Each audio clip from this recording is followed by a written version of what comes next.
तो hello friend, हमारे channel पर आपका एक बार फिर से स्वागत है। फ्रेंड, आप सभी लोग कैसे हैं? आई होप आप लोग मस्त होंगे, स्वस्थ होंगे, पढ़ाई में व्यस्त होंगे। तो आज के वीडियो आप लोग का आकांक्षा 42nd एग्जाम के ऊपर होने वाला है, जिसमें मैं आप लोग का मैथ्स का जो बचा हुआ क्वेश्चन है वो कंप्लीट करवाने वाला हूं। हो सकता है तो अभी बहुत कोई स्टूडेंट रांची पहुंच गए होंगे, बहुत कोई ट्रेन में भी होंगे, या बहुत कोई अभी जाने भी वाले होंगे। तो इस वीडियो को यदि जो इंजीनियरिंग वाले हैं खासकर, उनको देखना बहुत जरूरी है। ये देख लीजिएगा, बहुत सारा कॉन्सेप्ट भी आपको क्लियर होगा इस वीडियो के द्वारा। ठीक है, आप जहाँ भी है, ठीक है, तो इस वीडियो को आप लोग को देख लेना है। एंड कल के लिए आप लोग को बेस्ट ऑफ लक। 9 जून को आप लोग का एग्जाम होने वाला है। एंड मेंटल एबिलिटी का तो मैंने जो है पीवाईक्यू करवाया था 2023 का। वैसे 2023 में ही करवाया जब आंसर की दिया था, तो वो वीडियो आप लोग देख लीजिएगा। मुझे लगता है कि अब वीडियो और बनाना नहीं चाहिए, क्योंकि आप लोग अब पहुंच भी गए होंगे। तो ये वीडियो है, और लास्ट वीडियो एक बना दूंगा किस तरह से आपको क्वेश्चन अटेम्प्ट करना है। ठीक है, कुछ टिप्स दे दूंगा। तो इस वीडियो पर देखते हैं, हम लोग 20 क्वेश्चन कर लिए थे पार्ट 1 में। ये पार्ट 2 होने वाला है, जिसमें जो बचा हुआ 20 क्वेश्चन है वो करेंगे मैथ्स का। 101 में देखिए क्या कहा जा रहा है। यदि sine x plus sine square x equal to 1 है, तो देखिए इस तरह से क्वेश्चन और एक बार हम लोग किए थे, है ना। तो कॉस का पावर 12x प्लस 3 कॉस का पावर 10x प्लस 3 कॉस का पावर 8x प्लस कॉस का पावर 6x माइनस 1 का वैल्यू क्या होगा। यहाँ एक पैटर्न आपको दिख रहा होगा। जब भी इस तरह से देखेंगे ना, देखिए यहाँ 2 3 दिख गया साथ में ना, तो समझ लीजिए कि ये किसी का होल क्यूब के टर्म में है, मतलब a प्लस बी का whole cube, a minus B का होल क्यूब। अब कैसे वो अभी समझाऊंगा। सबसे पहले तो ये इस चीज को आप यहाँ से देख के आप आराम से लिख सकते हैं कि जो साइन एक्स होगा वो क्या होगा। साइन स्क्वायर एक्स को उस साइड भेज दीजिएगा तो 1 माइनस साइन स्क्वायर एक्स हो जाएगा। 1 माइनस साइन स्क्वायर एक्स क्या हो जाएगा, कॉस स्क्वायर एक्स। तो यहाँ से तो ये तो आप बिल्कुल आसानी से देख सकते हैं, किसी को इसमें प्रॉब्लम नहीं होना चाहिए। साइन एक्स जो है यहाँ पे कॉस स्क्वायर एक्स के बराबर है। अब देखिए इसको आपको देखना कैसे है, मैं आप लोग को दिखाता हूँ कि किस तरह से इसको देखना है कि होल क्यूब के टर्म में बनेगा। कॉस का पावर 12x को क्या मैं लिख सकता हूँ, कॉस का पावर 12x को मैं लिख सकता हूँ कॉस का पावर 4x का होल क्यूब। ठीक है, इसको इस तरह से लिख सकता हूँ, प्लस 3a² ए स्क्वायर मतलब क्या है, ये इसको मैं a मान रहा हूँ, cos का पावर 4x को a मान रहा हूँ। ठीक है, तो a²b, इसका स्क्वायर मतलब क्या, 8 हो जाएगा। ठीक है, इसका स्क्वायर करेंगे तो 8 हो जाएगा। cos स्क्वायर का पावर 8x, cos का पावर 8x हो जाएगा, इंटू 3a² में a प्लस बी का होल क्यूब बनाना चाह रहा है। a प्लस बी का होल क्यूब क्या पर है आप, a cube plus 3a² b plus 3ab² plus b cube, उसी फॉर्मेट में मैं लाना चाह रहा हूँ। ठीक है, तो यहाँ हमारा क्या हो गया, ए क्यूब बन गया 3a² एंड b हमारा क्या हो जाएगा, b हमारा यहाँ से देख सकते हैं, ये जो b है b का यहाँ पे क्यूब होगा। ठीक है, तो b का क्यूब मतलब b हमारा cos स्क्वायर एक्स हो जाएगा। समझ रहे हैं ना, आई होप समझ रहे होंगे। तो multiply by cos square x. ठीक है, ये हो गया 3ab²। इसी को मैं लिख रहा हूँ, ये जो टर्म है पुराना, इसी को मैं लिख रहा हूँ a प्लस बी के होल क्यूब के टर्म में मैं इसको बनाना चाह रहा हूँ। ठीक है, तो देखिए cos का पावर 12x की जगह मैंने लिख दिया cos का पावर 4x का होल क्यूब। 3 cos 10x को लिख दिया मैंने क्या, 3 cos का power 8x into cos square x. अभी समझ में आ जाएगा, प्लस 3 क्या होता है, a cube plus 3a² b plus 3ab²। और ए हमारा क्या है, cos का पावर 4x है, एंड b हमारा क्या है, b हमारा cos स्क्वायर एक्स है, तो उसका स्क्वायर कीजिएगा तो हमारा cos का पावर 4x हो जाएगा। प्लस प्लस क्या है, cos का पावर 6x है, cos का पावर 6x को मैं लिख सकता हूँ cos स्क्वायर एक्स का होल क्यूब, एंड -1 दिया हो तो -1 हो गया। अब इस चीज को आप लोग फोकस कीजिए, ये जो मैं हाईलाइट कर रहा हूँ, ये पूरा, ये क्या a प्लस बी का होल क्यूब दिख रहा है, जरूर से दिख रहा होगा। आप जानते हैं a प्लस बी का होल क्यूब होता है a cube plus 3a² b plus 3ab² plus b cube, यही होता है। तो क्या मैं इसको इस तरह से लिख सकता हूँ, cos का power 4x plus cos square x. जो हाईलाइट किया, क्या इसका होल क्यूब के आप टर्म में देख सकते हैं, इसको आप यदि ब्रैकेट ओपन कीजिएगा तो यही आप लिखेंगे ना, a cube plus 3a² b 3a² मतलब cos का पावर 8x हो जाएगा, b की जगह ये cos स्क्वायर एक्स, आप वो देख सकते हैं। ठीक है, तो इसका होल क्यूब हो गया, और -1 है तो -1। अब देखिए मैंने क्या बताया, cos square x equal to sine x है, तो cos का पावर 4x क्या हो जाएगा, दोनों तरफ स्क्वायर कर दीजिए तो cos का पावर 4x हो जाएगा साइन स्क्वायर एक्स, है ना, साइन स्क्वायर एक्स। तो इस cos का पावर 4x की जगह मैं लिख सकता हूँ साइन स्क्वायर एक्स, और cos स्क्वायर एक्स की जगह cos स्क्वायर एक्स ही लिखता हूँ, का होल क्यूब -1। अब बताए sign square x plus cos square x 1 पर है, तो 1 का क्यूब -1, 1 का क्यूब हमारा 1 होता है, -1 इक्वल टू 0। तो बेहतरीन क्वेश्चन था, जबरदस्त क्वेश्चन था, बिल्कुल आपको टेंशन नहीं लेना है। आप देख सकते हैं कुछ भी इसमें टॉप तो नहीं था, बस इसमें कॉन्सेप्ट आपको लगाना था इसमें कॉन्सेप्ट आपको चमकना चाहिए था कि ये जो लिखा हुआ है ये किसी के होल क्यूब के टर्म में लिखा हुआ है। वो यदि डिकोड कर लेते तो आपको ये क्वेश्चन में ज़्यादा दिक्कत नहीं होता, ठीक है। उसी तरह 102 वाला क्वेश्चन भी बहुत ज़बरदस्त क्वेश्चन है, बहुत अच्छा क्वेश्चन है। इसमें भी आपको कुछ चमकना चाहिए। क्या चमकना चाहिए? ये जो क्वांटिटी लिखा हुआ ना, ये चीज़, ये जो लिखा हुआ है ये पूरा जीरो है। एक्चुअल में ये जीरो लिखा हुआ है। अभी बताता हूँ किसे जीरो लिखा हुआ है। पहले मैं इन इसको एलसीएम लेता हूँ, ये दोनों का एलसीएम लेता हूँ, ये दोनों का अलग से एलसीएम लूंगा, ठीक है। तो ये दोनों का एलसीएम लेके देखेंगे ना तो आपको जीरो आ जाएगा। अभी दिखाता हूँ। तो बताइए, यहाँ पे एलसीएम लेंगे तो क्या हो जाएगा? 1 + cos y, 1 + cos y minus sine square y, minus sine square y divided by, अच्छा इसको मत लिखिए, इसको एलसीएम मत लिखिए, मैं और दूसरा तरीका से बता देता हूँ। ये जो लिखा हुआ है उसको एज इट इज लिख दीजिए, 1 minus sine square y and divided by 1 + cos y, ठीक है। ये चीज लिख दिया। अब प्लस मैंने बताया कि ये जो टर्म पूरा ये जीरो है, ये एक्चुअल में जीरो आएगा। कैसे जीरो आएगा अभी बताता हूँ, ठीक है। ये देखिए एलसीएम लीजिए, इसमें एलसीएम लेंगे तो क्या होगा? 1 माइनस, देखिए 1 + cos y into 1 - cos y होगा। तो a + b into a - b क्या होगा? a² - b²। तो 1² जो कि 1 होगा माइनस cos²y। ये समझ रहे ना? और माइनस क्रॉस मल्टीप्लाई कर दे रहा हूँ। एलसीएम मतलब इस तरह से भी क्रॉस मल्टीप्लाई करके निकालते हैं ना। तो साइन वाई और यहाँ से साइन वाई यानी sin²y, ठीक है। आप कैलकुलेट कीजिएगा तो कुछ इसी तरह से आएगा। डिवाइडेड बाय क्या होगा? Sine y and multiply by 1 - cos y। कुछ इस तरह से मैंने एलसीएम ले लिया। अब आपको दिख रहा होगा कि इसके जगह मैं लिख सकता हूँ, ये जो 1 - cos² होगा ये हमारा क्या हो जाएगा? sin²y। और यहाँ पे माइनस है sin²y, तो sin²y माइनस sin²y क्या हो जाएगा? जीरो हो जाएगा। तो यदि डिनोमिनेटर में जीरो है, यहाँ न्यूमरेटर में न्यूमरेटर में जीरो है और डिनोमिनेटर में कुछ भी रहेगा तो ये ओवरऑल क्या हो जाएगा? जीरो हो जाएगा। इसलिए ये पूरा टर्म हमारा क्या हो जाएगा? ये जीरो हो जाएगा। तो बचेगा क्या हमारा? यही टर्म बचेगा। तो इसी टर्म को सॉल्व करना है। इस टर्म को कैसे सॉल्व करते हैं? 1 माइनस sin²y को क्या लिख सकता है? 1 - cos²y divided by 1 + cos y, ठीक है। कोई दिक्कत वाली बात नहीं है। फिर लिख देते हैं 1 माइनस, देखिए ये 1 - cos² को क्या लिख सकता हूँ? a² - b² है ना, 1² दे देता हूँ यहाँ। a² - b² को क्या लिख सकता है? a + b into a - b, ठीक है। तो a + b यानी 1 + cos y and a - b जो कि 1 - cos y डिवाइडेड बाई क्या है हमारा? 1 + cos y। अब दिख रहा होगा कि 1 + cos y 1 + cos y खत्म। तो यहाँ से क्या बचेगा? 1 माइनस 1 - cos y, ठीक है। ब्रैकेट ओपन कीजिए तो हो जाएगा 1 - 1 + cos y। 1 - 1 क्या होगा? अंडा होगा। तो बचेगा क्या हमारा? cos y। cos y जो जिस ऑप्शन में आपको दिख रहा है वही हमारा आंसर हो जाएगा, जो कि ऑप्शन 4 में दिख रहा होगा आपको, ठीक है। तो ऑप्शन 4 जो इस क्वेश्चन का सही जवाब होगा। बेहतरीन क्वेश्चन था। इसमें आपको चमकना चाहिए था कि ये दोनों को एक साथ लेना था तो जीरो वो आ जाता। बाकी ये दोनों को sin² को आप लिख सकते थे 1 - cos²y। क्यों? क्योंकि आपको यहाँ दिख रहा होगा 1 + cos y नीचे है। यदि हम इसको 1 - cos² लिखेंगे तो जाहिर सी बात है उसमें 1 + cos y वाला टर्म आएगा, और टर्म आएगा तो ये हमारा कैंसिल आउट हो जाएगा। इसी को हटाना है हम लोग को, तो हट जाएगा आसानी से। तो इस तरह से थोड़ा बहुत आपको दिमाग के यूज करना है ताकि आपको चमक जाए, ठीक है। ट्रिग्नोमेट्री में ऐसा ही क्वेश्चन रहता है कि थोड़ा सा आप दिमाग नहीं यूज करेंगे तो आपका फिर गलत हो जाएगा। और ये बहुत ज्यादा बेसिक लेवल का क्वेश्चन नहीं है। हो सकता है बहुत कोई सोच रहे हैं कि मैंने बता दिया, हो सकता है अब इजी लग रहा होगा, लेकिन पहले से यदि आप पहली बार करेंगे तो आपको थोड़ा सा दिमाग लगाने की जरूरत पड़ सकता है। और ये 10th लेवल का नहीं है, मैं बता देता हूँ। ये कम से कम आप 11 लेवल का समझ सकती है सारा क्वेश्चन जो अभी करवा रहा हूँ, ठीक है। चलिए 103 की ओर चलते हैं। 103 में देखिए क्या कहा जा रहा।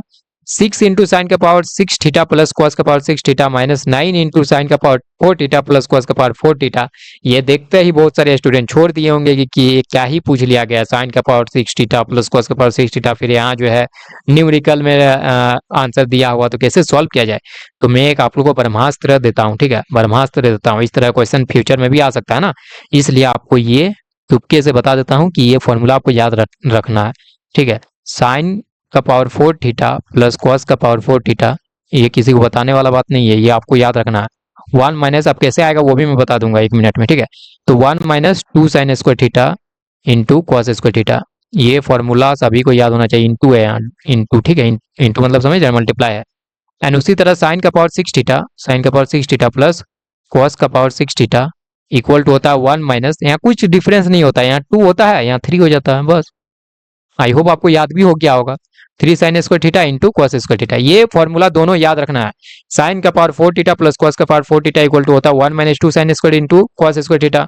साइन का पावर 6 थीटा प्लस कॉस का पावर 6 थीटा इक्वल टू होता है 1 minus 3 sine square theta into cos square theta. याद हो गया? बिल्कुल याद हो गया होगा। तो याद हो गया तो बस पुट कीजिए यहाँ पर, और क्या करना है, 6 इंटू इसके जगह पुट कीजिए, साइन का पावर 6 थीटा प्लस कॉस का पावर 6 थीटा की जगह 1 minus 3 sine square theta into cos square theta, ठीक है। एंड माइनस 9 इंटू साइन का पावर 4 थीटा प्लस कॉस का पावर 4 थीटा की जगह पुट कीजिए 1 minus 2 sine square theta into cos square theta. बस सॉल्व कर दीजिए अब। 6 into 18 sign square theta into cos square theta, multiply कर दिए 6 से, समझ रहे ना। और यहाँ पे माइनस साइन के साथ मल्टीप्लाई भी कर दीजिए और 9 के साथ भी मल्टीप्लाई कीजिए, तो माइनस 9 और ये देखिए माइनस माइनस प्लस हो जाएगा, तो प्लस और 9 दूनी 18 हो जाएगा, तो 18 sign square theta into cos square theta. अब आपको एक चीज चमक रहा होगा कि सर ये तो गया, ये दोनों चला गया, बचा क्या, यहाँ पर बचा 6 और यहाँ क्या बचा -9। तो आप सभी को पता होगा 6 - 9 जो होता है वो हमारा -3 होता है, और -3 आपको किस ऑप्शन में दिख रहा होगा, ऑप्शन 3 में दिख रहा होगा। अभी मैं मिटाता हूँ, उसके बाद दिख जाएगा। ये कॉन्सेप्ट एक बार ध्यान से देख लीजिए, कुछ कॉन्सेप्ट नहीं था एक्चुअल में, तो मैंने यही पुट किया ना, बस इसको याद रखना है। अब कैसे आया वो भी मैं बता देता, नहीं तो बहुत सारे स्टूडेंट बोलेंगे सर ये तो समझ गए हैं, ये तो रटना मुझे पसंद नहीं है मैथ्स में, बहुत सारे स्टूडेंट को, और मुझे भी ये रटाना आपको पसंद नहीं है। एक बार बता देता हूँ कैसे आया, बाकी इसको याद रखना तो जरूरी है, नहीं तो बार बार आप थोड़ी कैलकुलेट कीजिएगा, ठीक है। तो देखिए ये चीज तो आप लोग पढ़े होंगे कि ए स्क्वायर प्लस बी स्क्वायर को क्या लिख सकते हैं, ए प्लस बी का होल स्क्वायर माइनस 2ab लिख सकते हैं ना, बिल्कुल लिख सकते हैं। तो यहाँ से देखिए साइन का पावर 4 थीटा प्लस कॉस का पावर 4 थीटा को क्या लिख सकते हैं, साइन का पावर 4 थीटा प्लस कॉस का पावर 4 थीटा को लिख सकते हैं साइन स्क्वायर थीटा का whole square plus cos square theta का होल स्क्वायर, ठीक है। ये हमारा क्या हो गया, साइन का पावर 4 थीटा प्लस कॉस का पावर 4 थीटा को लिख दिया। एंड अभी बताया ए स्क्वायर प्लस बी स्क्वायर, इसको ए मान लीजिए साइन स्क्वायर थीटा को, बी मान लीजिए कॉस स्क्वायर थीटा को, तो ए स्क्वायर प्लस बी स्क्वायर क्या हो जाएगा, ए प्लस बी का होल स्क्वायर माइनस 2ab। तो हमारा ए क्या है, साइन स्क्वायर थीटा है, तो ए प्लस बी का होल स्क्वायर, ए प्लस बी का होल स्क्वायर माइनस क्या होगा, माइनस 2ab, 2 और ए क्या है, sign square theta into cos square theta, ठीक है। अच्छा एक मिनट, कहाँ चला गया हमारा क्वेश्चन, हाँ तो यहाँ इंटू कॉस स्क्वायर थीटा। अब आपको दिख रहा है sign square theta plus cos square theta 1 होता है, तो इसकी जगह 1 1 का स्क्वायर 1 ही होगा, minus 2 sine square theta into cos square theta. अब दिख गया होगा, प्रूफ हो गया ना। उसी तरह आप इसको भी प्रूफ कर सकते हैं। इसको किस तरह से प्रूफ किया जा सकता है, इसको आप ले लीजिए कॉस कॉस स्क्वायर थीटा का whole cube plus sine square theta का होल क्यूब, ये आप लगाइए a cube plus b cube वाला formula, a cube plus b cube equal to क्या होता है, ए प्लस बी का a plus b into a square plus b square minus a b. तो बस ए के जगह आप पुट कीजिए कॉस स्क्वायर थीटा, बी के जगह पुट कीजिए साइन स्क्वायर थीटा, कैलकुलेट कीजिए तो आपको यही आएगा। तो मैं फटाफट से आप लोग को ये नहीं कैलकुलेट करके बताता हूँ, ये आप लोग खुद से कीजिएगा तो आ जाएगा, मुझ पर विश्वास कीजिए। अभी आप लोग का भी समय नहीं है, मेरा भी समय नहीं है, इसलिए मैं फटाफट से आप लोग करवाने की कोशिश कर रहा हूँ, ठीक है। चलिए अगले क्वेश्चन की ओर चलते हैं हम लोग, तब ना जल्दी से हो पाएगा, क्योंकि आप लोग पास भी कल ही एग्जाम है। चलिए अगले क्वेश्चन की ओर चलते हैं, कॉन्सेप्ट समझ गया ना। नेक्स्ट क्वेश्चन है क्वेश्चन नंबर 104, ये भी जबरदस्त क्वेश्चन है, ये भी अच्छा लेवल का क्वेश्चन है। तो देखिए इसको कैसे करते हैं, पहले तो इसको ओपन कर दीजिए, ठीक है, एक्सपेंड कीजिए, तो ए प्लस बी का होल स्क्वायर है ना, तो इसको कर दीजिए 1 plus a square plus b square n square alpha into 10 square beta, a square plus b square हो गया plus 2ab 2 10 alpha into 10 beta. ये आई होप समझ रहे होंगे, आप फर्स्ट एग्जाम निकाल कर आए हैं, तो मैं डायरेक्ट लिख रहा हूँ तो वो सारा कुछ आपको समझ में आ रहा होगा, वो भी बहुत डायरेक्ट नहीं लिख रहा हूँ, ठीक है, वो मैं आप लोगों को कॉन्सेप्ट बता रहा हूँ। और इसका ए माइनस बी का होल स्क्वायर कर दीजिए, a square plus b square minus 2ab 2 10 alpha 10 beta. और आपको अभी चमक गया होगा कि ये देखिए 2 10 अल्फा 10 बीटा 2 10 अल्फा 10 बीटा, यहाँ प्लस में या माइनस में, इसलिए दोनों खत्म हो गया। अब यहाँ से क्या बचा, यहाँ से आप इसको इस तरह से लिख सकते हैं 1 plus 10 square alpha into 10 square beta, है ना, यही है, ठीक है। और उसके बाद हमारा क्या बचा है, plus 10 square alpha and plus 10 square beta. आप यहाँ से कॉमन निकाल लीजिए, क्या कॉमन निकाल लीजिए, इन दोनों में 10 स्क्वायर अल्फा को कॉमन निकाल लीजिए, 1 प्लस 10 स्क्वायर अल्फा, और यहाँ पर क्या बचा 10 square beta 10 square beta plus यहाँ पर बचेगा हमारा 1 बचेगा प्लस 10 स्क्वायर बीटा। अब क्या दिखेगा आपको, देखिए ये 1 और ये 10 स्क्वायर बीटा मिलके क्या बनेगा 1 प्लस 10, आपको पता होगा 1 प्लस 10 स्क्वायर थीटा जो होता है वो हमारा सेक स्क्वायर थीटा के बराबर होता है। तो 1 प्लस टेन स्क्वायर बीटा क्या हो जाएगा, सेक स्क्वायर बीटा हो जाएगा। ये दोनों की जगह मैंने लिखा 1 प्लस टेन स्क्वायर बीटा, ठीक है। प्लस क्या होगा, ten square alpha into into क्या होगा, ये भी देखिए 1 प्लस टेन स्क्वायर बीटा है, ये भी हमारा क्या हो जाएगा, सेक स्क्वायर बीटा, ठीक है। ये चीज हो गया। अब सेक स्क्वायर बीटा कॉमन निकाल लीजिए, सेक स्क्वायर बीटा कॉमन निकल गया, तो ये 1 प्लस टेन स्क्वायर अल्फा हो गया। देखिए किस तरह से कैलकुलेटिव क्वेश्चन है। तो ये हमारा देखिए 1 प्लस टेन स्क्वायर अल्फा क्या हो जाएगा, सेक स्क्वायर अल्फा, ठीक है। तो ये हमारा आंसर हो गया sec square alpha into sec square beta. ये किस ऑप्शन में दिख रहा है, ये हमारा ऑप्शन 3 में दिख रहा है, इसलिए ऑप्शन 3 बिल्कुल सही जवाब होगा। मैंने कुछ नहीं किया, सिर्फ एक्सपेंड किया है। 1 plus tan square theta equal to sec square theta होता है, बस वो पुट किया है, कॉमन लिया, इधर उधर आप जो भी कॉमन ले सकते हैं ले लीजिएगा, आप लोगों को आंसर आता हुआ दिख जाएगा। तो ये हार्ड क्वेश्चन नहीं है, ये बस एक्सपेंड करना, देख कर डरना नहीं है। बहुत सारे स्टूडेंट डर जाते हैं कि ये क्वेश्चन तो मैंने कभी सॉल्व किया ही नहीं है, तो यहाँ कैसे सॉल्व हो जाएगा। जाहिर सी बात है, एग्जाम के टाइम और भी ज़्यादा डर रहता है। यदि आप पहली बार इस तरह का क्वेश्चन यदि अटेम्प्ट कर रहे हैं, थोड़ा सा बना रहता है। आप सॉल्व भी करते, लेकिन आपके मन में ये बना रहता है कि मैं सही डायरेक्शन में जा रहा हूँ या नहीं, सही बना रहा हूँ कि नहीं, ठीक है। तो एक दो स्टेप आप कीजिएगा तो आपको दिखने लगेगा। तो पहला ही स्टेप करके मत छोड़ दीजिएगा, एक ही दो स्टेप करना है, उसके बाद देखना है कि बन रहा है कि नहीं। और बहुत ज़्यादा टाइम नहीं देना एक क्वेश्चन में, नहीं तो फिर आप फंस सकते हैं, ठीक है। वो सारा कुछ एक वीडियो में मैं प्रॉपर डिस्कस कर दूंगा। If the roots of the, अच्छा हिंदी में समझाना, यदि समीकरण a माइनस बी का a minus B into x square plus B minus C into x plus C minus A equal to zero का मूल समान हो। ये आपको दिख रहा हो कि ये हमारा क्वाड्रेटिक इक्वेशन है, जिसका जनरल फॉर्मेट क्या होता है, a x square plus b x plus C equal to zero. यहाँ पर हमारा मूल समान हो, जब मूल समान होता है तो क्या होता है, डी इक्वल टू जीरो होता है। और डी का वैल्यू क्या होता है, B square minus four A C equal to zero. बस इतना बेसिक तो आपको पता होगा। तो हमें हमें D equal to zero put करना है। डी इक्वल टू जीरो मतलब B square minus four A C. B क्या होता है, एक्स का जो कोफिशिएंट होता है उसको बी बोलते हैं, एक्स स्क्वायर का जो कोफिशिएंट होता है उसको ए बोलते हैं। ये सारा चीज पता होना चाहिए। जो कॉन्स्टेंट टर्म होता है उसको सी बोलते हैं। तो बी स्क्वायर करना है, B square minus four A C equal to zero करना है। डी इक्वल टू वही होता है ना, बी स्क्वायर माइनस फोर। तो बी यहाँ पर क्या है, बी माइनस सी है। मैंने बताया एक्स का कोफिशिएंट को बी बोलते हैं। तो बी माइनस सी का होल स्क्वायर, ठीक है, B square minus four A C, four, और ए हमारा ए माइनस बी है, फोर ए, एंड सी हमारा सी माइनस ए है, ठीक है, इक्वल टू जीरो। बस इसको आप कैलकुलेट कीजिए। कैलकुलेट करना मतलब इसको एक्सपेंड कर दीजिए। तो b square plus c square minus two B c, और इसको आप उस साइड भेज दीजिए तो इक्वल टू हो जाएगा फोर इंटू क्या हो जाएगा, ए सी, फोर इंटू ए सी माइनस बी सी, सॉरी मैं एक एक करके सॉल्व कर देता हूँ। पहले ए से मल्टीप्लाई कर दीजिए, तो a C minus a square minus b C plus a b, ठीक है, कोई दिक्कत नहीं है। अब फोर से भी मल्टीप्लाई करके लिख दीजिए। फोर से मल्टीप्लाई करके लिखेंगे तो four A C minus four A square minus four B C plus four A B. अब आपको कुछ दिख रहा होगा, क्या दिख रहा है, तो ए स्क्वायर टर्म को एक साथ लाइए, four A square plus b square हो गया प्लस सी स्क्वायर हो गया, ठीक है। अब ए बी वाला टर्म को लाइए, ए बी हमारा फोर ए बी है यहाँ, तो माइनस फोर ए बी हो गया। एक साइड सबको ले आना है, और बी सी वाला टर्म को लाना है। यहाँ पे देखिए फोर बी सी है, यदि इसको एल एच एस में लाएंगे तो प्लस में हो जाएगा फोर बी सी, और यहाँ टू बी सी ऑलरेडी है, तो four B C minus two B C क्या होगा, प्लस टू बी सी हो गया, and minus four A C, ठीक है, इक्वल टू जीरो हो गया। सभी को इस साइड ले आए हैं हर एल एच एस में। अब आपको एक यहाँ चमक रहा होगा, आप लोग जानते हैं a plus B plus c का होल स्क्वायर क्या होता है, a square plus b square plus c square plus two a b plus two B C plus two c है। बिल्कुल वही आपको दिख रहा होगा, नहीं दिख रहा, अभी दिखेगा। देखिए इसको मैं क्या लिख सकता हूँ, माइनस टू ए प्लस बी प्लस सी का होल स्क्वायर। आप बोलेंगे सर यहाँ माइनस किस लिए लगाएं, क्योंकि यहाँ पर देखिए दो जगह माइनस दिख रहा है, दो जगह माइनस दिख रहा है, और यहाँ ए बी है और यहाँ ए सी है। तो माइनस किसके साथ लगेगा बताइए, ए के साथ लगेगा, क्योंकि कॉमन क्या है, यहाँ पर भी ए है, यहाँ पर भी ए है, तो जाहिर सी बात है जो ए वाला टर्म है वो माइनस होगा। और यहाँ माइनस टू क्यों लिखा, क्योंकि यहाँ फोर ए स्क्वायर है, माइनस टू ए का होल स्क्वायर करेंगे तभी तो फोर ए स्क्वायर बनेगा ना। तो यही चीज आपको दिख रहा है, इसको एक्सपेंड कर दीजिए, a square plus b square plus c square minus two a b plus two B C plus plus two a b plus two B C plus two c, ये करेंगे तो ये आपको दिख जाएगा ऊपर वाला। तो ये हमारा जीरो हो गया। तो जाहिर सी बात है minus two A plus B plus C equal to zero हो गया।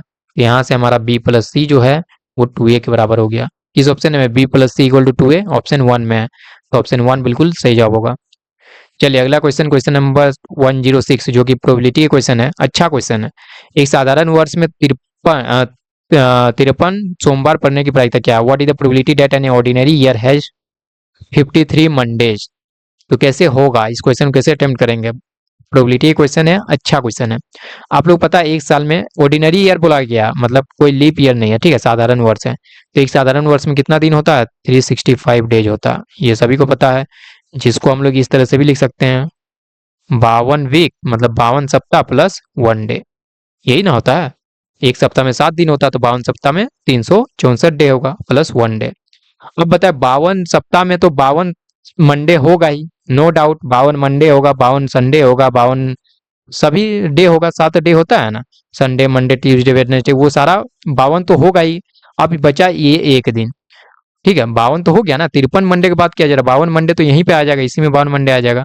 अब एक दिन क्या हो सकता है, मंडे भी हो सकता है, संडे भी हो सकता है, ठीक है, मैं यहाँ लिख देता हूँ संडे भी हो सकता है, मंडे भी हो सकता है, ट्यूसडे भी हो सकता है, वेडनेसडे भी हो सकता है, ठीक है। तो इस तरह से 7 दिन हमारा हो सकता है। तो वेडनेस 7 दिन हो सकता है मतलब क्या? अब बताइए मंडे आने की प्रोबेबिलिटी क्या होगा इन 7 दिनों में? मंडे आने की प्रोबेबिलिटी तो हमारा एक ही अनुकूल परिणामों की संख्या 1 है, ठीक है, फेवरेबल केस 1 है, और टोटल 7 दिन है तो डिवाइडेड बाय 7, टोटल केस हमारा 7 है। तो ये प्रोबेबिलिटी हो गया, प्रोबेबिलिटी ऑफ गेटिंग मंडे, ठीक है। तो मंडे आने की प्रोबेबिलिटी जो होगा वो 1/7 हो जाएगा। तो 1/7 किसमें? ऑप्शन 3 में। ऑप्शन 3 बिल्कुल सही जवाब होगा। मैं फिर से बोल रहा हूँ, ये क्वेश्चन अच्छा लेवल का है, अच्छे से समझने की जरूरत है। 365 दिन होता है हमारा एक साल में, और 52 सप्ताह प्लस एक दिन होता है। 52 सप्ताह में तो 52 मंडे आ ही गया, बचा एक दिन। एक दिन क्या हो सकता है? संडे भी हो सकता है, मंडे भी हो सकता है, ट्यूसडे भी हो सकता है, वेडनेसडे भी हो सकता है, थर्सडे भी हो सकता है, फ्राइडे भी हो सकता है, एंड हमारा सैटरडे भी हो सकता है। मतलब 7 दिन टोटल है, 7 दिन में से कोई भी एक दिन हो सकता है। तो मंडे आने का प्रोबेबिलिटी क्या हो जाएगा 7 दिन में? अनुकूल परिणाम हमारा 1 हो जाएगा, क्योंकि एक ही मंडे है इन 7 दिनों में, टोटल हमारा 7 है, तो 1/7। चलिए अगला क्वेश्चन, क्वेश्चन नंबर 107, इसमें कहा जा रहा है 3x² plus 8x plus 2 equal to 0 का मूल अल्फा और बीटा हो तो 1/अल्फा प्लस 1/, ये इजी क्वेश्चन है। 1/अल्फा प्लस 1/बीटा को क्या लिख सकते हैं बताइए? इसको एलसीएम लेंगे तो क्या होगा? Alpha plus beta divided by alpha beta, लिख सकते हैं कि नहीं? बिल्कुल लिख सकते हैं। आपको पता है मूलों का योगफल क्या होता है? -b/a होता है, और बी सी क्या है वो आपको जानते हैं। -b/a मतलब क्या होगा? -8/3, एंड अल्फा इंटू बीटा मतलब मूलों का गुणनफल, प्रोडक्ट ऑफ रूट्स क्या होता है? c/a। सी हमारा 2 है, यहाँ पर a 3 है, तो ये हो गया 2/3। 3 से 3 खत्म, 2 ने काटा इसको 4 टाइम्स, ठीक है, तो -4 हो गया आंसर। आप लोग कैलकुलेट कीजिए, आपको पता चल जाएगा। तो -4 किसमें? ऑप्शन 3 में। तो ये इजी क्वेश्चन था। अगला क्वेश्चन, क्वेश्चन नंबर 108, इसमें कहा जा रहा है कौन से पद का एक एपी दिया, क्या कौन से पद का एपी इतना, क्या बोला जा रहा, 210 है। अच्छा, which term of the AP is 210, मतलब कौन सा ऐसा पद है इस एपी का जो कि 210 है, ठीक है, 210 कितने पद में है कौन से पद है, तो यही निकालने बोला जा रहा है। यहाँ से आप लिख सकते हैं a equal to 21, d equal to आप निकाल सकते हैं 42 माइनस 21, ए 2 माइनस ए 1 करते हैं ना, ये भी हमारा 21 हो गया। और यहाँ पर जो निकालना है ए एन वो 210 हो गया। अब ए एन का फॉर्मूला लगाइए, a plus n minus 1 into D.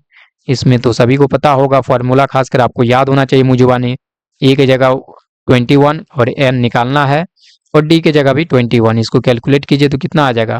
210 में 21 घटा दीजिए तो ये 9 हो गया, 20 18 189 हो गया, ये 189 हो गया। मैं डायरेक्ट कर रहा हूँ, वो 210 में 21 घटा दिए equal to n minus 1 into 21। तो n माइनस 1 क्या हो जाएगा बताइए? इससे डिवाइड हो जाएगा ना, तो 189 डिवाइडेड बाई 21। अब इसको कैंसिल आउट कीजिए, कितना बार में कैंसिल आउट होगा?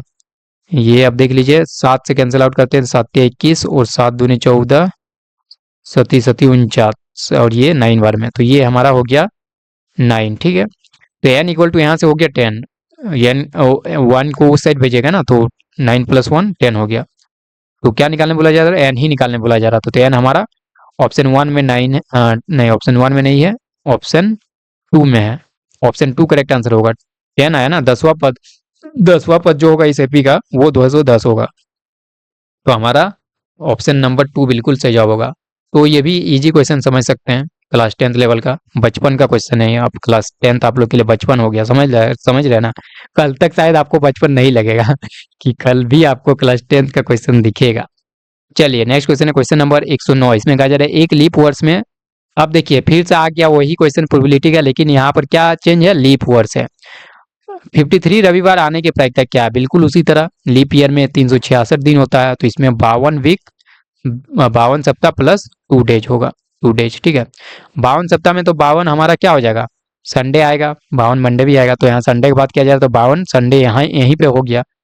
और बोला जा रहा है 2 डेज बचा हुआ, तो 2 डेज बताइए, 2 डेज में आपको लिख के बताता हूँ तब अच्छी तरह समझ में आएगा। ये 2 दिन जो बचा हुआ वो क्या क्या हो सकता है, संडे प्लस मंडे हो सकता है, हो सकता है, एक केस ये हो गया। दूसरा केस हो सकता है मंडे प्लस ट्यूसडे हो जाए, मंडे प्लस ट्यूसडे हो जाएगा, ये दूसरा केस हो गया। तीसरा केस हो सकता है ट्यूसडे प्लस वेडनेसडे हो जाए, ठीक है। ये 2 दिन जो बचा वो कुछ भी तो हो सकता है ना, संडे और मंडे हो सकता है, या मंडे ट्यूसडे हो सकता है, या ट्यूसडे वेडनेसडे हो सकता है, या फिर क्या हो सकता है, वेडनेसडे और थर्सडे हो सकता है, ठीक है। या क्या हो सकता है, थर्सडे और फ्राइडे हो सकता है ना। या क्या हो सकता है, फ्राइडे और सैटरडे हो सकता है, फ्राइडे और सैटरडे हो सकता है, या क्या हो सकता है, सैटरडे और संडे हो सकता है। और कुछ भी हो सकता है बताइए।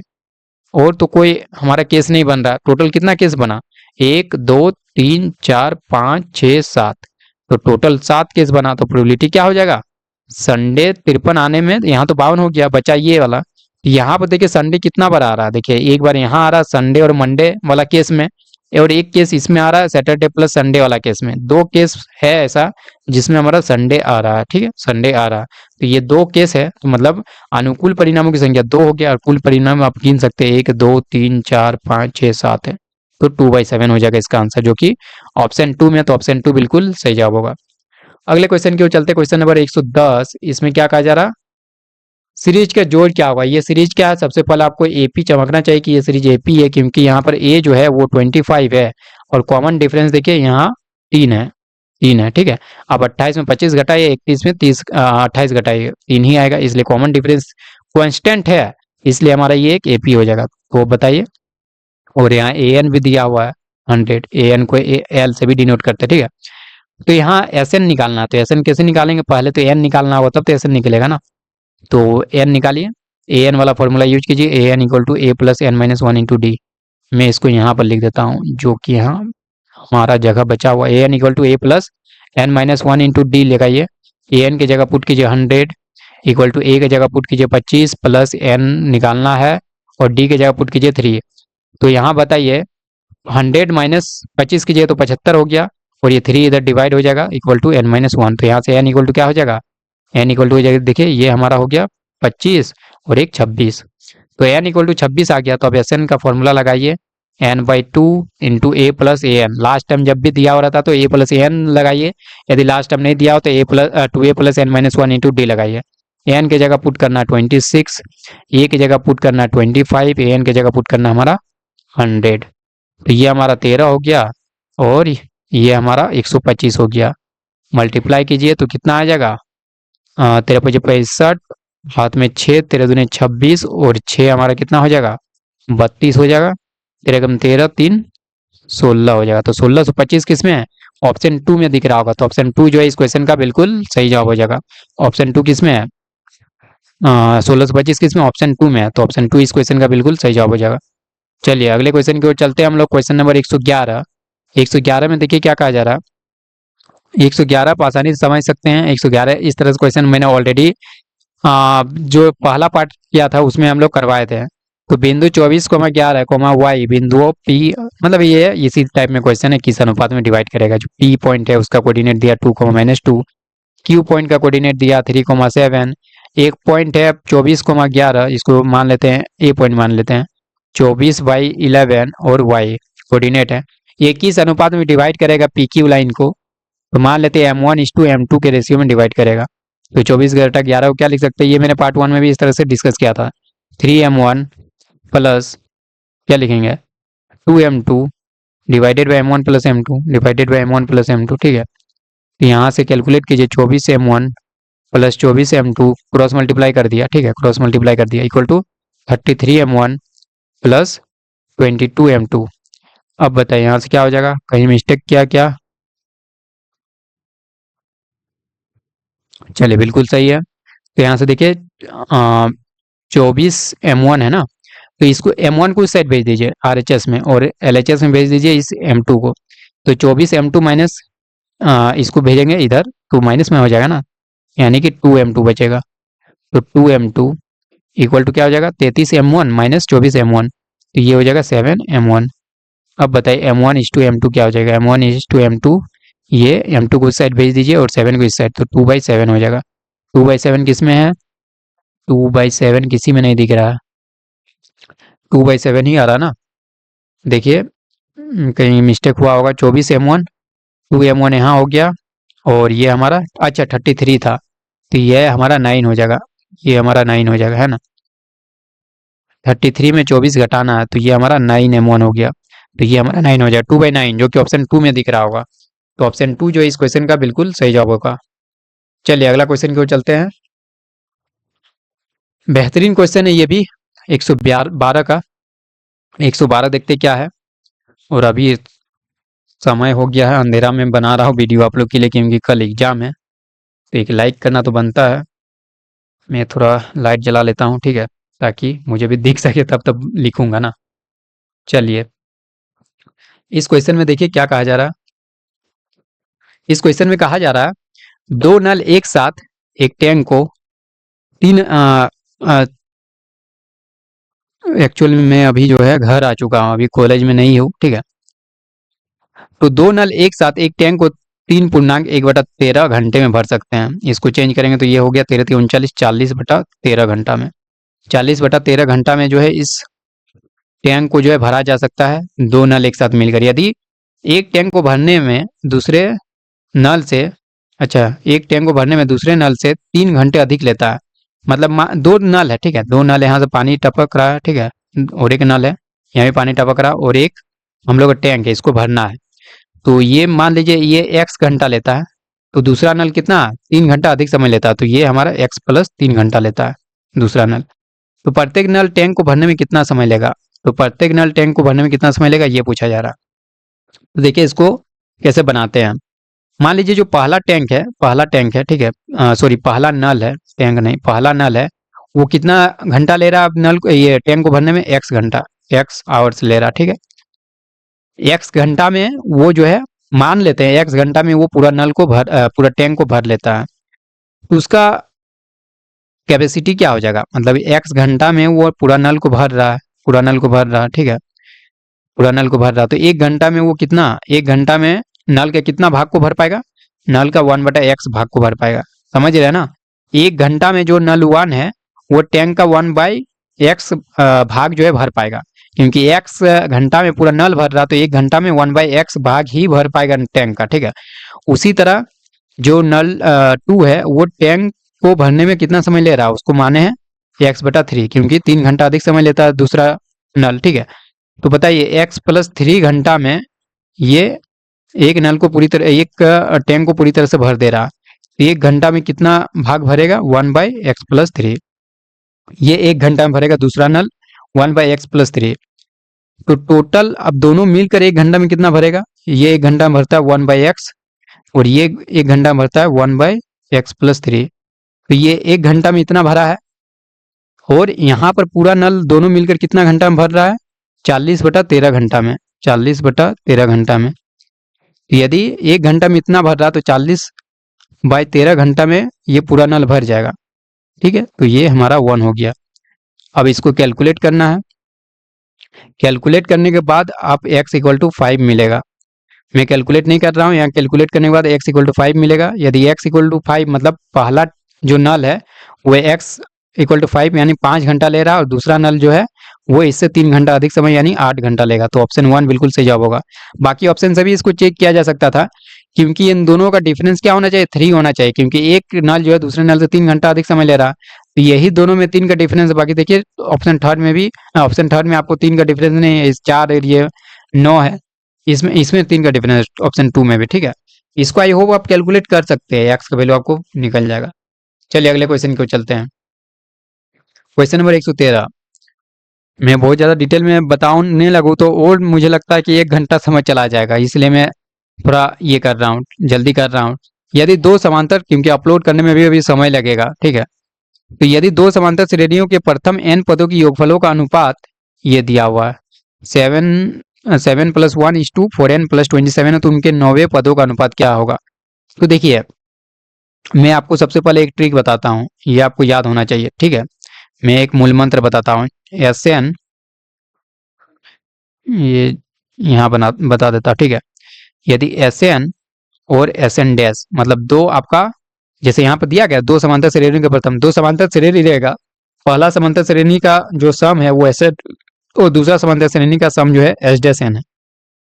यहाँ से जब इसको a n by a dash n मतलब कि ये क्या हो गया एन टर्म और ये दूसरे समांतर श्रेणी का एन टर्म, इसमें यदि कन्वर्ट करना होगा, यदि आपको दिया हुआ रहेगा s N by s dash n और आपको निकालना है a n by a dash n, तो आपको क्या करना है मैं ट्रिक बताता हूँ। इसमें करना आपको ये है, इसमें करना आपको ये है, ठीक है।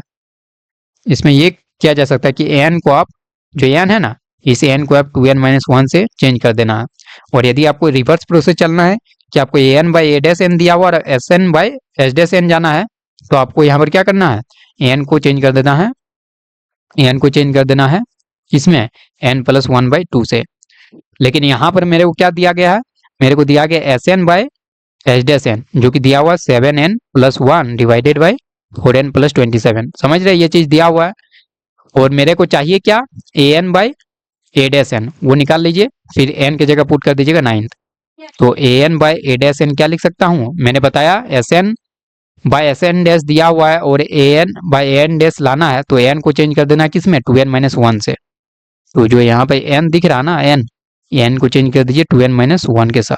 तो देखिए एन की जगह में 2n-1 पुट कर रहा हूँ, उसी तरह यहाँ एन की जगह में 2n-1 पुट कर रहा हूँ, +27 दिया हुआ है, ठीक है। इतना हो गया। अब आपसे पूछा क्या जा रहा है, 9th टर्म का रेशियो पूछा जा रहा है ना, find the ratio of their 9th terms. तो 9th टर्म मतलब क्या है, एन की जगह 9 पुट कर दीजिए, तो a9 बाई ए डैश 9 यही पूछा जा रहा। इसका वैल्यू क्या हो जाएगा, एन की जगह 9 पुट कर दीजिए, तो 9 दूनी 18 -1, तो ये हमारा हो जाएगा 17 + 1 डिवाइडेड बाई 4 × 17 + 27। ये क्या हो जाएगा, ये यहाँ से हमारा हो जाएगा 17 सती कितना हो जाएगा, ये हमारा 119 हो जाएगा, +1 डिवाइडेड बाई ये 17 चौक 68 हो जाएगा, +27 मतलब 120 डिवाइडेड बाई क्या हो गया 8 7 15 6 2 8 और 1 9। इसको कैंसिल आउट कीजिए 5 से, तो 5 दूनी 10 और 5 चौक 20 और ये 19 बचे 95, तो ये 24/19 हो गया। और 24/19 किस में हमारा ऑप्शन 1 में, तो ऑप्शन 1 बिल्कुल सही जवाब होगा। तो ये चीज आपको याद रखना है। मैं डायरेक्ट ट्रिक बता दिया आप लोग को कि S N by S N dash दिया हुआ है और आपको जाना है एन बाई एन डैश, तो आपको एन कुछ सिंपली चेंज कर देना 2n-1 से। और यदि रिवर्स प्रोसेस में जाना है, एन बाई एन डैश दिया हुआ है, S N by S N dash लाना है, तो आपको एन को चेंज कर देना है n+1 के साथ, आप फाइनल आंसर तक पहुंच जाएंगे। ये ट्रिक बता दिया, आपको याद रखना है, क्योंकि इस ट्रिक के माध्यम से आप बहुत इजीली बना सकते हैं, नहीं तो फिर आप फंस जाएंगे, बहुत ज़्यादा समय लग जाएगा। तो इसलिए मैं बताया कि इस तरह से मैं जनरली ट्रिक बताता नहीं, पूरा ट्रिक बताता हूँ, लेकिन पहले कॉन्सेप्ट बताता हूँ उसके बाद ट्रिक बताता हूँ। विदाउट कॉन्सेप्ट में ट्रिक नहीं बताना चाहता हूँ, लेकिन अभी का समय जो है, अभी उतना समय नहीं बचा हुआ कि मैं आपको कॉन्सेप्ट भी बताऊँ, तो फिर ज़्यादा समय लग जाएगा।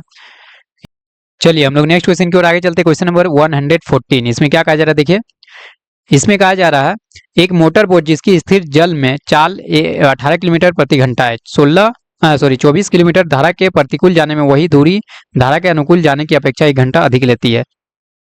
धारा की चाल ज्ञात कीजिए। देखिए आपको ये बिल्कुल आसानी से समझा देता हूँ। मान लीजिए कोई तालाब है जो कि स्थिर जल है, या नदी है, मान लीजिए स्थिर जल है, यहाँ पर जल अभी नहीं बह रहा, ठीक है। तो यहाँ यदि आप तैरना पसंद करते तो आपको जो है 18 किलोमीटर प्रति घंटा की रफ्तार से तैर सकते हैं। लेकिन यही मान लीजिए हवा चलने लगा और धारा इस दिशा में तेजी से बहने लगा और आप इसी डायरेक्शन में बहना चाहते हैं। आप नदी वगैरह में नहाए होंगे तो आप देखे होंगे, इसी डायरेक्शन में यदि आप नहाएंगे तो आप क्या होगा, धारा के साथ बहने लगेंगे, है कि नहीं। आप पहले से 18 किलोमीटर प्रति घंटा ऐसे तैर सकते थे, अब धारा की दिशा में आप बहने लगे, धारा के चाल भी आपके साथ मिल गया, मतलब और स्पीड बढ़ गया, है कि नहीं। आप जैसे कभी मान लीजिए साइकिल भी चलाते होंगे, तो जहां पर ढलाव आ जाता था, आप जैसा स्पीड में ये पैडल मारते थे उतना ही स्पीड में पैडल मार रहे अभी भी, लेकिन ढलाव आने की वजह से क्या हो गया, स्पीड अप हो गया, बहुत ज्यादा स्पीड हो गया ढलाव आने की वजह से। उसी तरह धारा की चाल में यदि जाएंगे तो आपका जो चाल और बढ़ जाएगा, ठीक है। और इसके विपरीत यदि जाएंगे तो इसके विपरीत जाएंगे तो आपका चाल जो है घट जाएगा। तो उसी तरह ये क्वेश्चन है। तो स्थिर जल में मोटर बोट की चाल है 18 किलोमीटर प्रति घंटा, मान लेते धारा की जो चाल है वो x किलोमीटर प्रति घंटा, x किलोमीटर प्रति घंटा। तो बताइए धारा के अनुकूल चाल क्या होगा, धारा के अनुकूल जो चाल होगा, ठीक है, मोटर बोट का अनुकूल चाल क्या होगा, ठीक है। धारा के अनुकूल चाल क्या होगा, अनुकूल चाल पहले तो 18 किलोमीटर प्रति घंटा था, अब x इसके साथ मिल जाएगा अनुकूल में, ठीक है। तो ये 18 प्लस x किलोमीटर प्रति घंटा। और धारा के प्रतिकूल क्या होगा, धारा के प्रतिकूल चाल क्या होगा, पहले तो 18 था लेकिन अब घट जाएगा x किलोमीटर प्रति घंटा, ठीक है। ये हो गया। अब बताइए, 1 घंटा अधिक समय लेती है, मतलब धारा के प्रतिकूल जाने में 24 किलोमीटर, धारा के प्रतिकूल जाने में 1 घंटा अधिक समय लेती है धारा के अनुकूल जाने की अपेक्षा। तो आप इस तरह से भी लिख सकते हैं, मतलब प्रतिकूल जाने में जो समय लग रहा है, प्रतिकूल जाने में जो समय लग रहा है वो ज्यादा लग रहा है ना। कितना ज्यादा लग रहा है, 1 घंटा। प्रतिकूल जाने में जो समय लग रहा है वो अनुकूल समय से 1 घंटा अधिक लग रहा है, +1। तो ये इक्वेट कर सकते हैं इस तरह से, मतलब प्रतिकूल समय माइनस अनुकूल समय इक्वल टू 1 लिख सकते हैं। अब बताइए, धारा के प्रतिकूल जाने में समय कितना लगेगा। आप जानते हैं टाइम इक्वल टू क्या होता है, टाइम इक्वल टू होता है डिस्टेंस अपॉन स्पीड, और डिस्टेंस कितना है 24, स्पीड कितना धारा के प्रतिकूल जाने में 18 माइनस एक्स, ठीक है। और इसको इस साइड ले आइए तो माइनस क्या हो जाएगा, अनुकूल धारा के अनुकूल जाने में जो समय लगेगा क्या हो जाएगा, डिस्टेंस हमारा 24 एंड स्पीड हमारा 18 प्लस एक्स इक्वल टू हो जाएगा 1। इसको सॉल्व कीजिए और एक्स निकालिए। तो देखिए 24 गुना 18 प्लस एक्स माइनस 24 गुना 18 माइनस एक्स इक्वल टू हो जाएगा 18 minus X into 18 plus X, ठीक है। अब इसको कैलकुलेट कीजिएगा तो कितना हो जाएगा, ये 432 हो जाएगा प्लस 24x, ठीक है, minus 432 plus 24x equal to हो जाएगा 324 माइनस एक्स स्क्वायर, क्योंकि ए प्लस बी और ए माइनस बी है, यानी ए स्क्वायर माइनस बी स्क्वायर हो जाएगा। यहाँ से 432 कैंसिल आउट हो गया, तो ये हो गया 48x, ठीक है, ये मैं रिमूव करता हूँ। 48x इक्वल टू क्या हो जाएगा, ये हो जाएगा 324 माइनस एक्स स्क्वायर। यहाँ से हमारा क्वाड्रेटिक इक्वेशन बनेगा X square plus 48x minus 324 equal to 0, और इसको हम लोग लिख सकते हैं X square plus 54x minus 6x minus 324 equal to 0।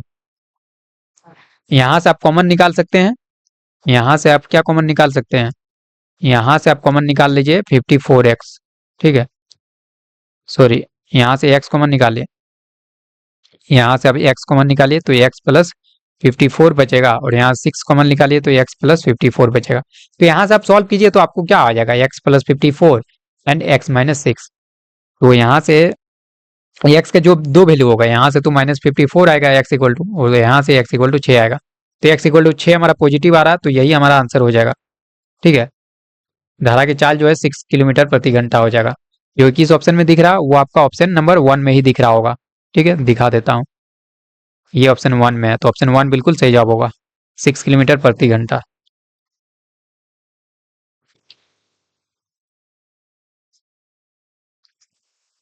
चलिए नेक्स्ट क्वेश्चन की ओर आगे चलते हैं। पहले मैं रिमूव कर लेता हूँ 115 की ओर, और 6 क्वेश्चन बचा हुआ है, तो जल्दी से इसको कवर कर लेते हैं। 115 से 120, देखिए इसमें क्या कहा जा रहा है, इसमें कहा जा रहा है एक समांतर श्रेणी, ये भी अच्छा लेवल का क्वेश्चन है। 2023 में जो अच्छा आया था ना क्वेश्चन, बहुत अच्छा लेवल का था, थोड़ा टाइम कंज्यूमिंग वाला क्वेश्चन था, ठीक है। ये इसमें भी आपका टाइम काफी जाएगा, लेकिन इसमें भी एक चालाकी यूज करना है। मैं आपको पहले क्वेश्चन पढ़ के समझा देता हूँ क्या कहा जा रहा है। एक समांतर श्रेणी के 4 क्रमागत पदों की संख्याओं का योग 32 है। समांतर श्रेणी यानी एक एपी दिया हुआ है और उसमें 4 पद दिया हुआ है, चारों पदों का योग कितना होगा, वो 32 दिया हुआ, ठीक है। और बोला जा रहा है पहली और आखिरी संख्या के गुणनफल का बीच की दो संख्या गुणनफल से अनुपात 7:15 है, संख्या ज्ञात कीजिए। तो ये ट्रिक देखिए कहीं कहीं लग जाएगा, आप लोग को यूजफुल होगा। इस तरह से जब भी क्वेश्चन देखेंगे, मैं हमेशा आप लोग को बताया हूँ, फर्स्ट एग्जाम के टाइम भी बताता था कि आप लोग ऑप्शन से चेक कर सकते हैं। बहुत सारा ऐसा क्वेश्चन होता है जो ऑप्शन से चेक किया जा सकता है। देखिए बोला जा रहा है एपी में है और 32 है, 4 क्रमागत पदों की संख्या को योग 32 है। यहाँ पे जोड़ के देखिए 1 में क्या 32 आ रहा है, 6 10 16 18 18 4 22 10 32, यहाँ तो आ रहा है, इसमें आ रहा है 6 4 10 10 10 20 28, ये तो हो ही नहीं सकता, ऐसे ही कैंसिल आउट कर दिए। क्या इसमें 32 आ रहा, 9 10 5 15 15 3 18 10 28, ये भी नहीं आ रहा 32। इसमें देखिए ये हो गया 20 27 27 और 5 32, इसमें 32 आ रहा। इन दो में 32 आ रहा है, बाकी इन दोनों में देखिए, इन दोनों को तो ऐसे ही हम लोग कैंसिल आउट कर दिए, ठीक है। अब देखिए प्रोडक्ट ऑफ टू, अब क्या बोला जा रहा है, पहली और आखिरी संख्या के गुणनफल। तो पहले और आखिरी संख्या 14 दूनी 28 हो जाएगा, पहला वाला चेक कर रहा हूँ, 14 दूनी 28, और ये दोनों का गुणनफल क्या होगा, 6 इंटू 10 60। ये दोनों का जो आप यदि लेंगे अनुपात, तो कितना आना चाहिए, 7/15। देखिए 7/15 आ रहा है, बिल्कुल आ रहा है, क्योंकि ये आप 4 से कैंसिल आउट कीजिए 7 बार में, ये 4 से कैंसिल आउट कीजिए 15 बार में, तो 7/15, मतलब यही हमारा आंसर सही हो जाएगा। देखिए बिल्कुल आसानी से बन गया, आपको कुछ माथा भी लगा, दिमाग भी ज्यादा लगाना नहीं पड़ा, है कि नहीं। ये हो गया। बाकी ये भी आपका आ रहा था ना 32, इस पे देख चेक कर लेते हैं, 11×5 = 55, और ये हमारा हो गया 7×9 = 63। क्या ये आ रहा, नहीं आ रहा, 7/15 नहीं आ रहा, इसलिए ये हमारा नहीं होगा। ऑप्शन 1 बिल्कुल सही जवाब होगा। ये तो मैंने बता दिया क्या, कि कैसे ऑप्शन से चेक कर सकते हैं। बाकी एक्चुअल मेथड भी बता देता हूँ। चार संख्या जब भी आप एपी में लेंगे ना, आप पहले दो तीन संख्या के बारे में बात कर रहा हूँ। तीन संख्या जब भी आप एपी में लेंगे, तो हो सकता है बहुत कोई इस तरह से लेंगे कि पहला संख्या ए ले लेते हैं, दूसरा संख्या a+d, तीसरा संख्या a+2d। ऐसा नहीं लेना है।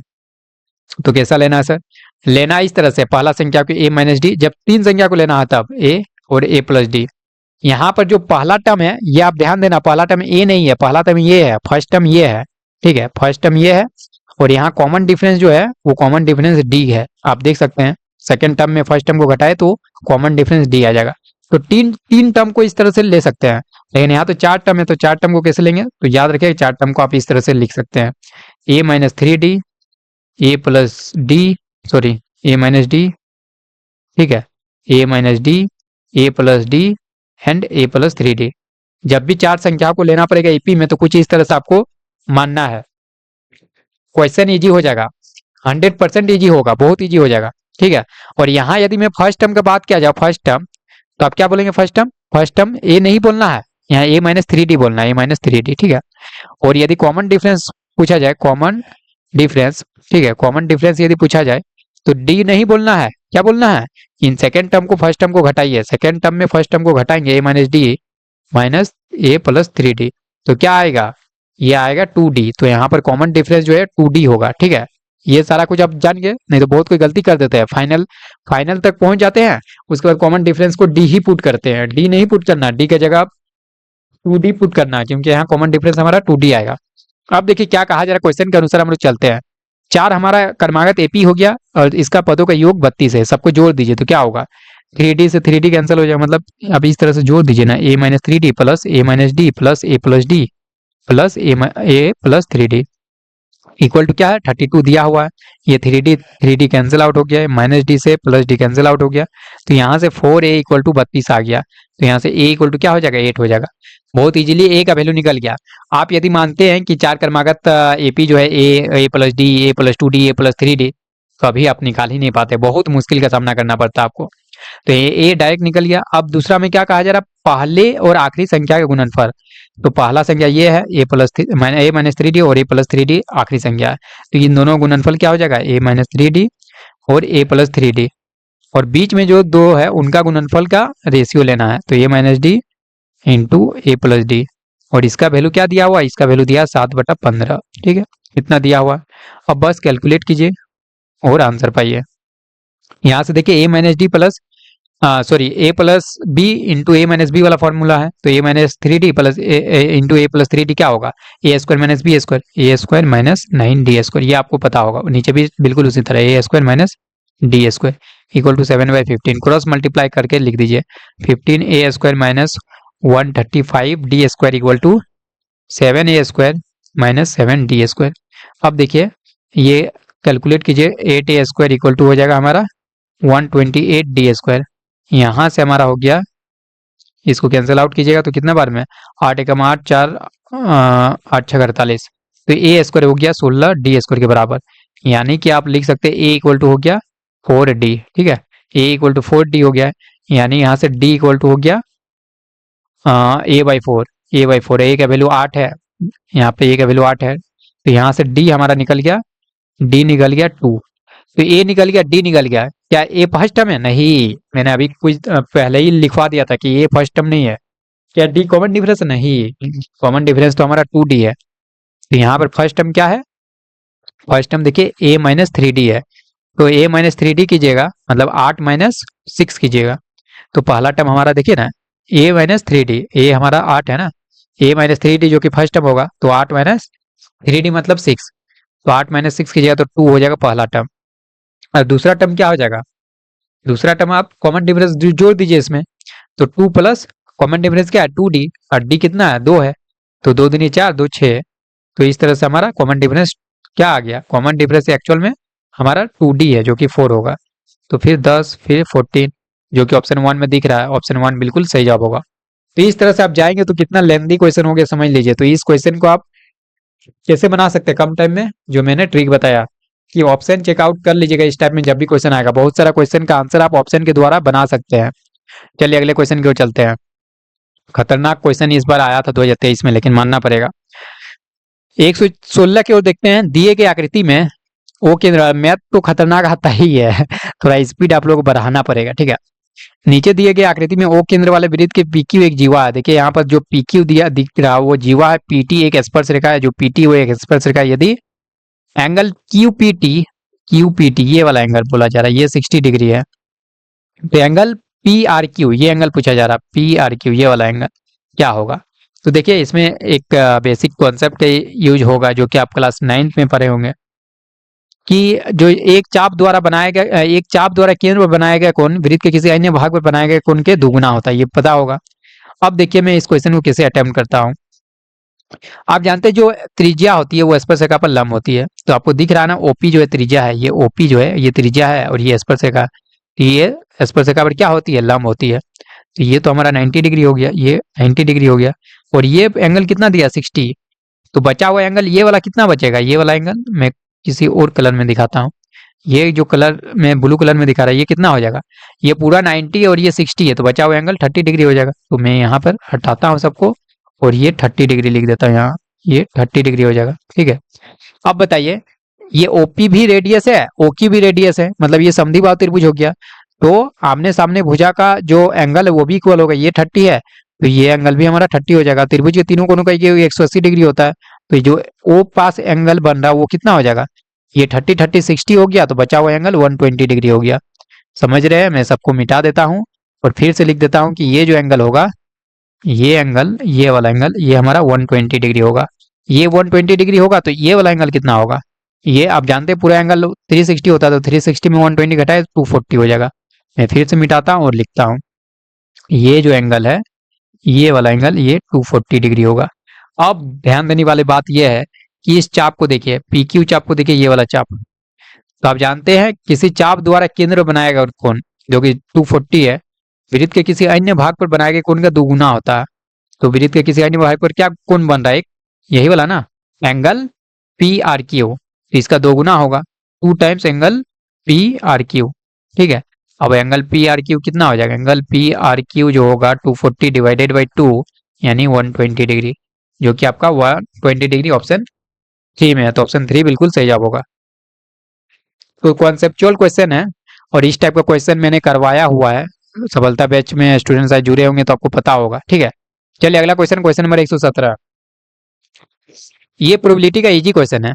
एक जार में, लेकिन इसमें भी कॉन्सेप्चुअल है एक जार में केवल लाल नीली तथा नारंगी रंग की गेंदें हैं। तो एक जार है, इसमें आपको क्या है, आपका इसमें रेड है, ठीक है, ब्लू है और क्या है ऑरेंज है, ऑरेंज कलर है, ठीक है। यादृच्छा एक लाल रंग की गेंद निकालने का प्रायिकता इतना है, मतलब प्रोबेबिलिटी ऑफ रेड रंग ये हमारा दिया हुआ 1/4, और प्रोबेबिलिटी ऑफ जो बी है, बी मतलब नीली गेंद निकालने की प्रायिकता जो है वो ब्लू से मैं लिख रहा हूँ वो 1/3 है। तो आप बताइए, और क्या दिया हुआ है, यदि नारंगी रंग की कुल गेंद 10 है, ये ओ है ऑरेंज, तो बताइए ऑरेंज वाला प्रोबेबिलिटी ऑफ ऑरेंज गेंद निकालने की प्रायिकता क्या होगी। आपको एक चीज पता होना चाहिए, मैंने बताया था कि जितना भी प्रोबेबिलिटी होता है सभी का योग कितना होना चाहिए, 1 होना चाहिए। तो मतलब यहाँ से ये भी हम लोग लिख सकते हैं 1/4 प्लस 1/3 और plus probability of getting orange ball equal to क्या होगा 1 होगा। तो यहाँ से प्रोबेबिलिटी ऑफ गेटिंग ऑरेंज गेंद क्या हो जाएगा 1 माइनस ये, इसको कैलकुलेट कीजिए तो 7/12, और यहाँ से कीजिएगा एलसीएम लीजिए तो ये 5/12 आ गया, तो ये हमारा 5/12 हो गया, ठीक है, यहाँ से निकाल लिए। अब बताइए कुल गेंदे कितनी है ऑरेंज की? 10 गेंदे है। तो प्रायिकता क्या होती है? अनुकूल परिणामों की संख्या जो कि 10 ऊपर में हो जाएगा, कुल परिणामों की संख्या मैंने x मान लिया, कुल गेंदों की संख्या जो है वो x हो गया। तो अब इसको कैलकुलेट कीजिए, 5/12 इक्वल टू 10/x। तो यहाँ से देखिए 5 दूनी 10 हो गया, x इक्वल टू हमारा 24 हो गया, x इक्वल टू 24 ऑप्शन 4 में। तो ऑप्शन 4 बिल्कुल सही जवाब होगा।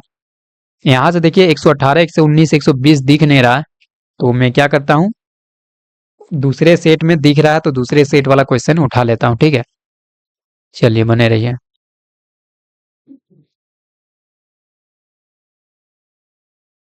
चलिए यहाँ पे दिख रहा है,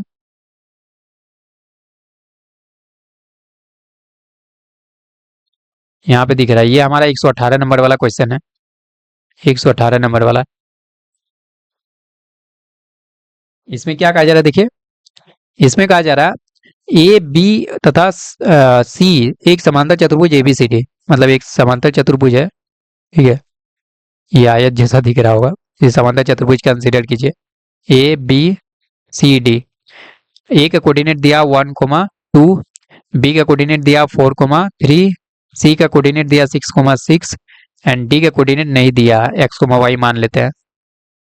ABCD के 3 शीर्ष है, तो चौथे शीर्ष डी के निर्देशांक ज्ञात कीजिए।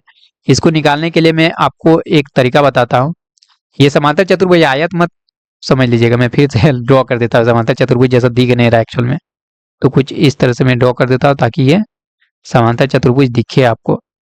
तो समांतर चतुर्भुज में एक प्रॉपर्टी आप पढ़े होंगे, क्या पढ़े होंगे कि जो ये आपका तिर्यक रेखा है, ठीक है, ये जो डायमीटर है, जो डायमीटर है वो क्या होता है, एक दूसरे को समद्विभाजित करते हैं, मतलब ये जो डिस्टेंस होगा वही ये डिस्टेंस होगा और ये जो डिस्टेंस होगा वही ये डिस्टेंस होगा।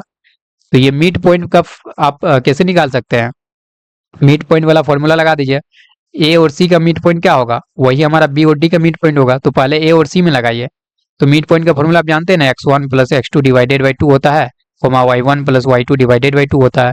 तो देखिए 6 प्लस 1 7/2 हो जाएगा, इसका मैं कोऑर्डिनेट लिख रहा हूँ 7/2, कोमा क्या हो जाएगा 2 प्लस 6/2 मतलब 8/2 हमारा 4 हो जाएगा।